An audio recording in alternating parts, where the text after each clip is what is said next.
আসসালামু আলাইকুম। চট্টগ্রাম কলেজের দ্বাদশ শ্রেণীর মানবিক বিভাগের শিক্ষার্থীদের অনলাইন ভিডিও ক্লাসে স্বাগত জানাচ্ছি। আমি নাহিদ ফাতেমা, প্রভাষক, ইসলামের ইতিহাস ও সংস্কৃতি বিভাগ, চট্টগ্রাম কলেজ, চট্টগ্রাম। শিক্ষার্থীরা, আমি আশা করছি তোমরা সবাই সুস্থ আছো, নিরাপদে আছো। আজকের আলোচ্য বিষয় ইসলামের ইতিহাস ও সংস্কৃতি দ্বিতীয় পত্রের তৃতীয় অধ্যায়ের শেরশাহ 1540 থেকে 1545 খ্রিস্টাব্দ শাসন ব্যবস্থা ও জনহিতকর কার্যাবলী। শিক্ষার্থীরা, এই অধ্যায় শেষে তোমরা শেরশাহের জন্ম ও পরিচয়, শেরশাহের শাসন ব্যবস্থা সম্পর্কে, শেরশাহের রাজস্ব সংস্কার, সামরিক ও বিচার ব্যবস্থার সংস্কার, শেরশাহের আমলে যোগাযোগ ব্যবস্থার উন্নতি, শিক্ষা ব্যবস্থার উন্নতি, শেরশাহের চরিত্র ও কৃতিত্ব মূল্যায়ন প্রভৃতি সম্পর্কে জানবে। পৃথিবীর ইতিহাসে যেসব ব্যক্তি নিজ দক্ষতা ও মেধা খাটিয়ে সামান্য অবস্থা থেকে শাসন ক্ষমতার স্বর্ণশিখরে আরোহণ করেছেন, তাদের মধ্যে শেরশাহ অন্যতম।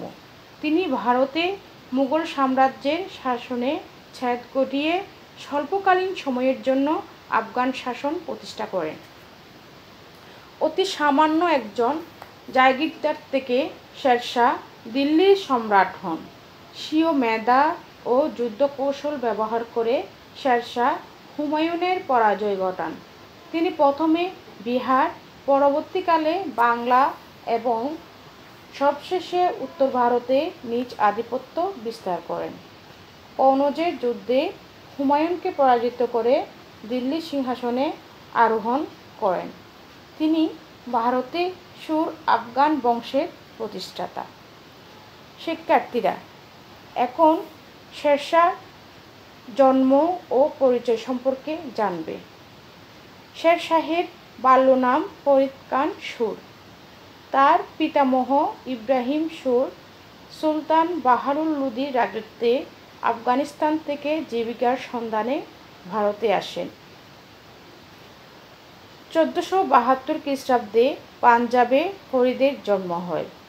তার পিতা হাসান সুর পিতামহ ইব্রাহিম সুরের মৃত্যুর পর জামাল খানের অধীনে সাসারামের খাওয়াজপুরের জায়গির লাভ করেন। বিমাতার চক্রান্তে ফরিদ গৃহচারা হন। জৌনপুরের তিনি আরবি ও ফার্সি ভাষায় অসাধারণ পাণ্ডিত্য অর্জন করেন।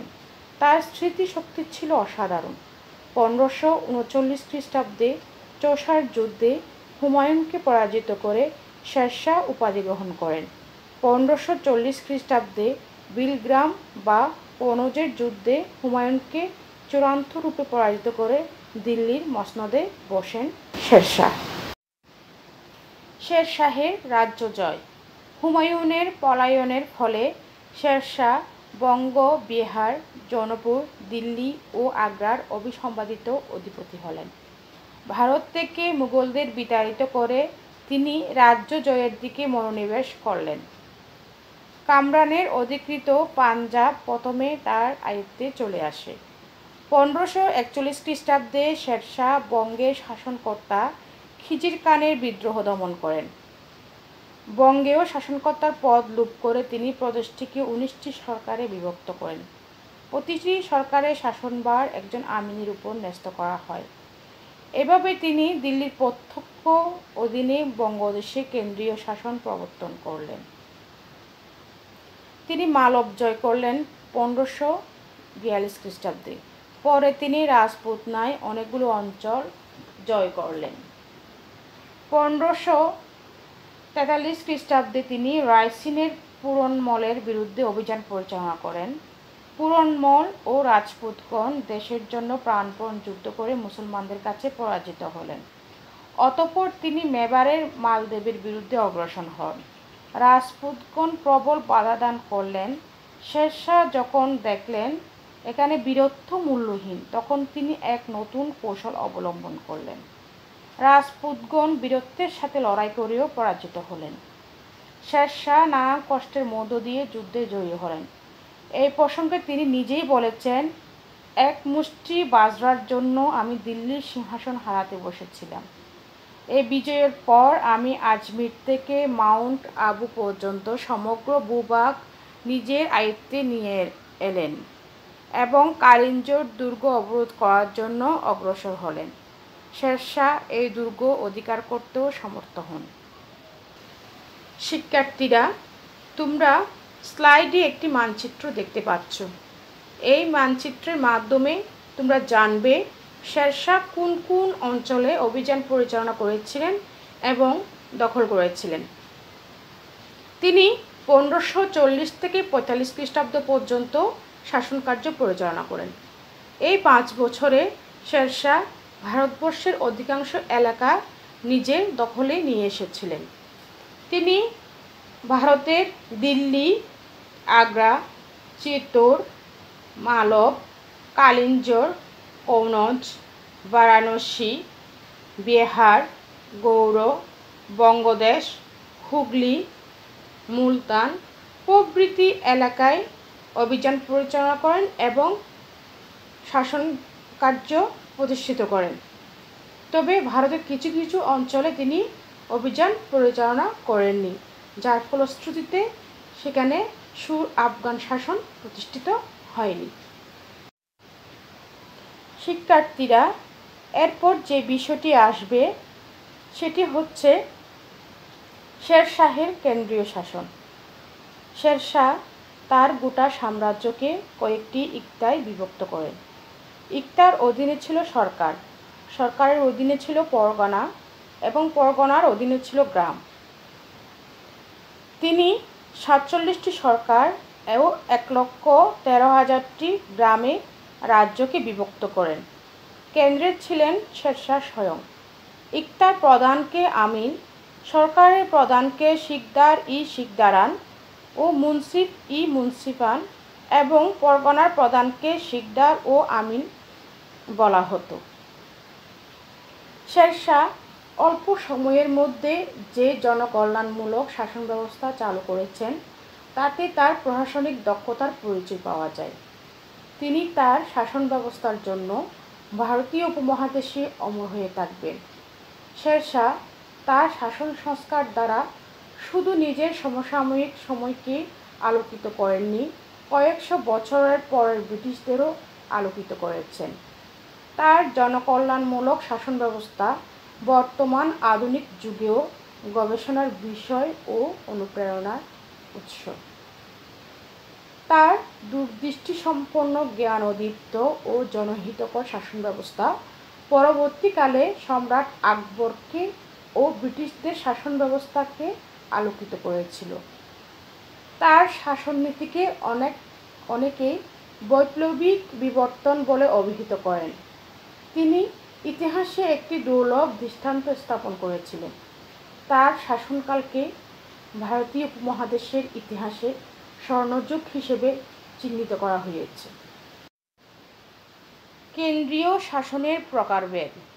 শেরশাহ কেন্দ্রীয় প্রশাসনকে প্রধান 4টি বিভাগে বিভক্ত করে 4 জন মন্ত্রী ও উচ্চপদস্থ কর্মচারী নিযুক্ত করেছিলেন। বিভাগ 4টি হল দেওয়ানি ওয়াজিরাত, 2 নম্বর দেওয়ানি আরজ, 3 নম্বর দেওয়ানি রিসালাত ও 4 নম্বর দেওয়ানি ইনশা। দেওয়ানি ওয়াজিরাত। দেওয়ানি ওয়াজিরাতের প্রধান ছিলেন ওয়াজির বা উজির। এই বিভাগের দায়িত্ব ছিল সাম্রাজ্যের আয় এবং ব্যয়ের হিসাব সুষ্ঠুভাবে পরিচালনা করা। তিনি অন্যান্য বিভাগের তদারকি করার জন্য শেরশাহ কর্তৃক ক্ষমতাপ্রাপ্ত ছিলেন। দিওয়ানি আরজ। দিওয়ানি আরজ ছিল সামরিক বিভাগ। এই বিভাগের প্রশাসনিক প্রধান ছিলেন আরজ-ই-মামালিক। সৈনিকদের সেনাবাহিনীতে ভর্তি, প্রশিক্ষণ, বেতন প্রদান, শৃঙ্খলা বিধান ইত্যাদি ছিল তার অন্যতম কাজ। তিনি শেরশাহর নিকট জবাবদিহি করতেন। দেওয়ানি রিসালাত। দেওয়ানি রিসালাত দেশে পররাষ্ট্র মন্ত্রণালয় সংক্রান্ত দায়িত্ব পালন করত। বিদেশ হতে আগত যে কোনো দূত বা শুভাকাঙ্ক্ষীদের অভ্যর্থনা জানানো ছিল এই বিভাগের অন্যতম কাজ। যে কোনো বিদেশিদের গতিবিধির উপর এই বিভাগ নজর রাখত। কূটনৈতিক সম্পর্ক এই বিভাগের দক্ষতার উপর নির্ভর করত। সর্বশেষ দেওয়ানি ইনসা। দেওয়ানি ইনসা ছিল সাম্রাজ্যের যোগাযোগ মন্ত্রণালয়। শেরশাহের আদেশে ফরমানের খসড়া তৈরি করা, বিভিন্ন স্থানে তা পৌঁছানো এবং রাজকীয় ফরমানের সংরক্ষণ ইত্যাদি ছিল এই বিভাগের অন্যতম দায়িত্ব। অন্যান্য দপ্তর। বর্ণিত 4টি মন্ত্রণালয় ছাড়াও শেরশাহের কেন্দ্রীয় প্রশাসনের দেওয়ানি কাজা, দেওয়ানি বারিদ এবং রাজকীয় গৃহস্থালী বিভাগ ছিল। কাজী উল হুজ্জাত এবং প্রধান কাজী ছিলেন দেওয়ানি কাজীর প্রধান। তিনি প্রাদেশিক কাজীদের নিয়োগ, প্রশিক্ষণ, শাস্তি, পুরস্কার দিতেন। প্রাদেশিক কাজীদের বিরুদ্ধে আপিল গ্রহণ ও শুনানি তিনি করতেন। শেরশাহের প্রাদেশিক শাসন ব্যবস্থা। সুষ্ঠুভাবে দক্ষতার সাথে সাম্রাজ্য পরিচালনার জন্য শেরশাহ তার গোটা সাম্রাজ্যকে মোট 47টি সরকার ও 1,13,000টি পরগনায় ভাগ করেন। পরগনা আবার কতগুলো গ্রামে বিভক্ত ছিল। গ্রাম ছিল সর্বশেষ ক্ষুদ্রতম প্রশাসনিক ইউনিট। গ্রামগুলোকে স্বায়ত্তশাসন দেওয়া হতো। গ্রাম পঞ্চায়েত ছিল গ্রামের সর্বাধিক দায়িত্ব নিযুক্ত পরিষদ। বয়োজ্যেষ্ঠ ব্যক্তিদের নিয়ে গ্রাম পঞ্চায়েত গঠিত হতো। গ্রামের প্রাথমিক শিক্ষা, স্বাস্থ্য, জলসেচ, নিরাপত্তা, বিচার সালিশ, জনকল্যাণমূলক কার্যাবলী ইত্যাদি ছিল গ্রাম পঞ্চায়েতের অন্যতম দায়িত্ব।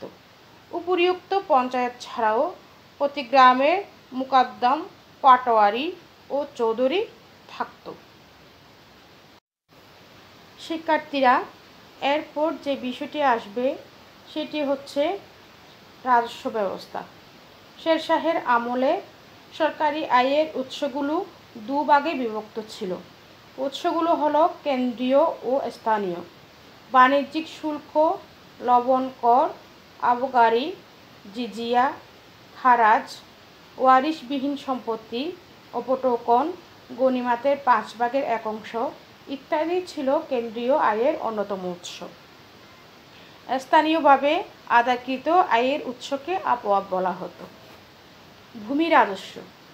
শেরশাহের রাজস্ব ব্যবস্থায় শৃঙ্খলা ফিরিয়ে আনার জন্য কুবুলিয়ত ও পাট্টা পদ্ধতির ব্যবস্থা করা হয়েছিল।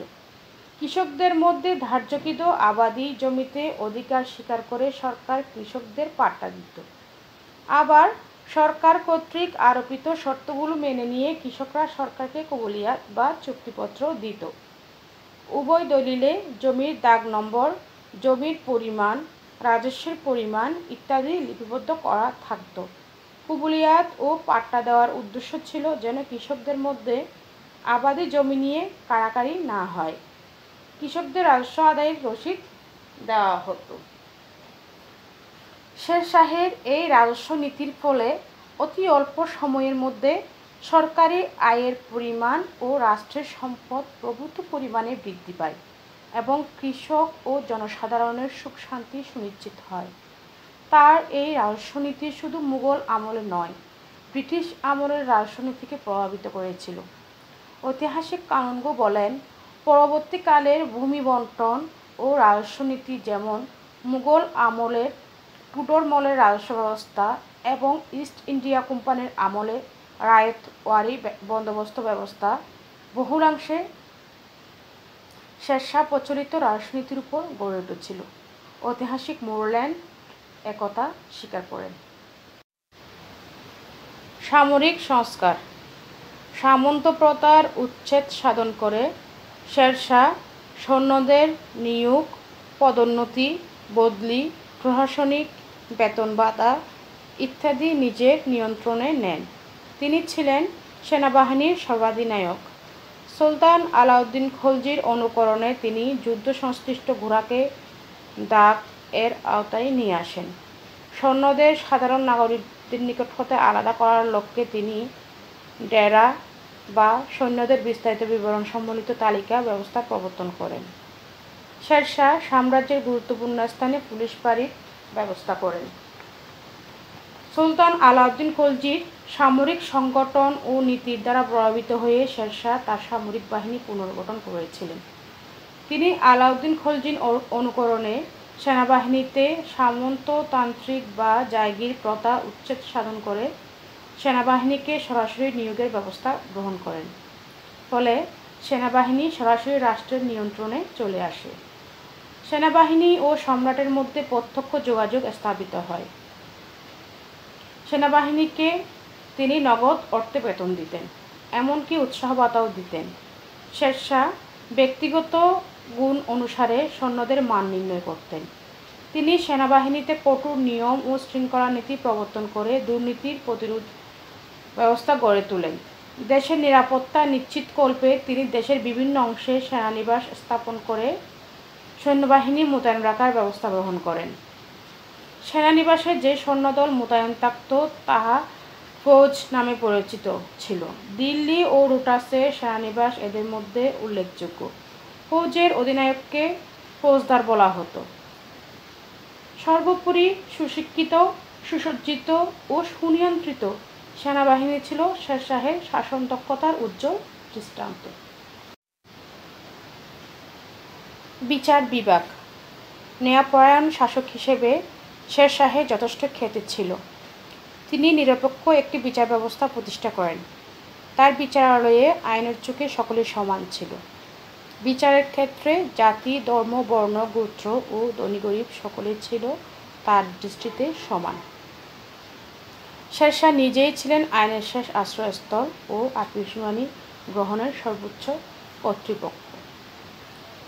ঐতিহাসিক বিডি মহাজন তার মুসলিম রুল ইন ইন্ডিয়া গ্রন্থে বলেন, So great was the reputation of Sher-Shah as a just ruler that a merchant could travel and sleep in the desert without fear of being robbed. অর্থাৎ সুবিচারক হিসেবে শেরশাহের এতই সুখ্যাতি ছিল যে একজন বণিক চুরির ভয়ে ভীত না হয়ে নির্বিঘ্নে মরুভূমির মধ্য দিয়ে ভ্রমণ করতে ও ঘুমাতে পারত। বিচার ব্যবস্থার সর্বোচ্চ পদে ছিলেন শেরশাহ নিজেই। কেন্দ্রে কাজী উল কুজ্জাত ও সদর সুদূর বিচার কার্যে শেরশাহকে সাহায্য করতেন। সরকারের প্রধান বিচারপতি ছিলেন মুন্সিফ-ই-মুন্সিফান, পরগনায় আমিন দেওয়ানি মোকদ্দমা এবং কাজী ও মীর আদল ফৌজদারি ও অপরাপর পৈতৃক, ধর্মীয়, উত্তরাধিকার সংক্রান্ত মামলা মোকদ্দমার নিষ্পত্তি করতেন। গ্রাম্য মোড়লদের উপর গ্রামাঞ্চলের অপরাধ দমন ও নিবারণের ভার ন্যস্ত ছিল। মুদ্রা সংস্কার। শেরশাহের সংস্কারগুলোর অন্যতম ছিল মুদ্রা সংস্কার। দেশের অর্থনৈতিক উন্নয়নে মুদ্রার ভূমিকা অপরিসীম। শেরশাহ শক্তিশালী মুদ্রানীতির প্রবর্তন করেন। মুদ্রা সংস্কারে তার অন্যতম পদক্ষেপগুলো হলো: 1 নম্বর, তিনি পুরাতন মুদ্রামান বাতিল করে দেন। বিভিন্ন ধাতুতে নির্মিত মুদ্রাও রহিত করা হয়। 2 নম্বর, তিনি তাম্রমুদ্রা বা দাম এবং রৌপ্য মুদ্রা বা রূপাইয়া এর প্রচলন করেন। এরপর যে বিষয়টি আসবে সেটি হচ্ছে জনহিতকর কার্যাবলী।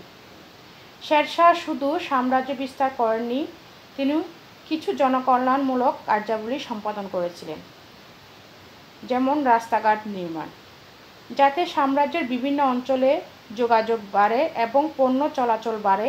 এই জন্য তিনি বহু রাস্তা তৈরি করেন। তিনি পুরাতন রাস্তাগুলো মেরামত করেন।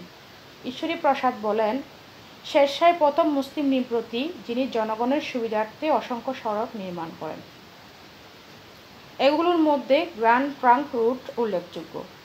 এর দৈর্ঘ্য প্রায় 1500 মাইল এবং একে সড়ক-ই-আজম বলা হতো। সড়কটি সোনারগাঁও বা ঢাকা থেকে আগ্রা হয়ে সিন্ধু নদ পর্যন্ত বিস্তৃত ছিল। এছাড়া তিনি আগ্রা থেকে যোধপুর, আগ্রা বুরহানপুর, লাহোর মুলতান সড়ক তৈরি করেন। এই সড়কগুলো কেবল সেনা চলাচলের জন্য ব্যবহার হতো না, সড়কগুলো আন্তঃবাণিজ্যের উন্নতি ঘটায়। শিক্ষা ব্যবস্থার উন্নতি। তিনি শিক্ষা ব্যবস্থার উন্নতি সাধন করেন। আরবি, ফার্সি ও ধর্মীয় শিক্ষা প্রসারের লক্ষ্যে মাদ্রাসা, মসজিদ নির্মাণ করা ছাড়াও বৃত্তির ব্যবস্থা করেন। মাদ্রাসা ও মসজিদ পরিচালনার ব্যয় নির্বাহের জন্য ওয়াকফ সম্পত্তি বরাদ্দ দেওয়া হয়। শিল্প স্থাপত্য। স্থাপত্যের ক্ষেত্রেও শেরশাহের অবদান অবিস্মরণীয়। উত্তর পশ্চিম সীমান্তের প্রতিরক্ষা ব্যবস্থা জোরদার করার জন্য তিনি ঝিলাম নদীর তীরে লোটাস দুর্গ নির্মাণ করেন। দিল্লির পুরান কেল্লা শেরশাহের অপর একটি কীর্তি। দুর্গের মধ্যে একটি মসজিদ নির্মাণ করেন, যা ইন্দো ইসলামী স্থাপত্যের একটি অপূর্ব নিদর্শন বলে বিবেচিত হয়েছে। ফার্গুসন এর বাসায় it is the most perfect of his buildings. বিহারের অন্তর্গত সাসারামে শেরশাহের সমাধি মন্দির তার অন্যতম শ্রেষ্ঠ স্থাপত্য কীর্তি বলে বিবেচিত হয়েছে।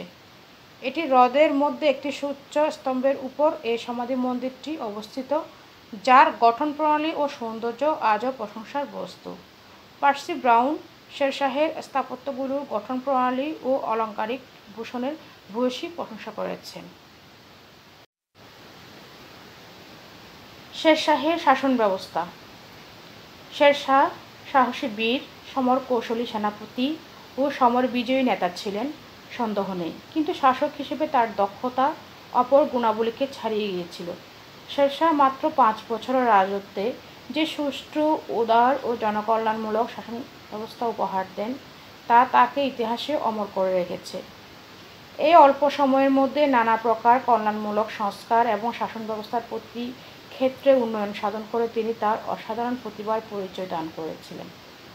পরবর্তীকালে মুঘল সম্রাট আকবর তার নীতিকে অনুসরণ করে অধিকতর সুন্দর শাসন ব্যবস্থা প্রবর্তনে সক্ষম হয়েছিলেন।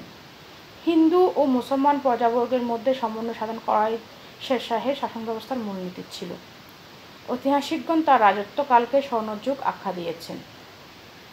ঐতিহাসিক তিনি বলেন, no government, not even the British, has shown so much wisdom as this Pathan. অর্থাৎ কোনো সরকারই, এমনকি ব্রিটিশ সরকারও এই পাঠানের ন্যায় এত প্রজ্ঞা দেখাতে পারেনি। শাসক হিসেবে শেরশাহ। শেরশাহ ইতিহাসে অতি উচ্চ আসন পাওয়ার যোগ্য। তাকে যথার্থভাবে মধ্যযুগীয় ভারতের শ্রেষ্ঠ শাসকদের অন্যতম বলা হয়। রাজপথ সম্পর্কে তিনি উচ্চ ধারণা পোষণ করতেন এবং বলেন, মহানদের জন্য সর্বদা কর্মতৎপর থাকা কর্তব্য। প্রজা সাধারণের সুযোগ সুবিধার জন্য কঠোর পরিশ্রমী শেরশাহ শাসন কার্যের প্রতিটি খুঁটিনাটি বিষয় স্বয়ং তদারকি করতেন এবং বিভিন্ন বিভাগের কার্যকলাপ গভীর মনোনিবেশ সহ পরিচালনা করতেন। শেরশাহ অন্যায়, দুর্নীতি মনে প্রাণে ঘৃণা করতেন, তাই যে কোনো প্রকার অপরাধীকে শাস্তি প্রদান করতে তিনি মোটেই দ্বিধাবোধ করতেন না। চাষিদের ব্যাপারে তিনি খুবই সজাগ দৃষ্টি রাখতেন এবং কেউ যদি ইচ্ছাপূর্বক কোনো ফসল নষ্ট করত, তবে তাকে তিনি ভীষণ শাস্তি প্রদান করতেন। দরিদ্রদের সম্পর্কে তিনি খুব মহাবত ছিলেন এবং উপযুক্ত লোকদেরকে রাজকীয় ভাণ্ডার থেকে খাদ্য প্রদান করতেন।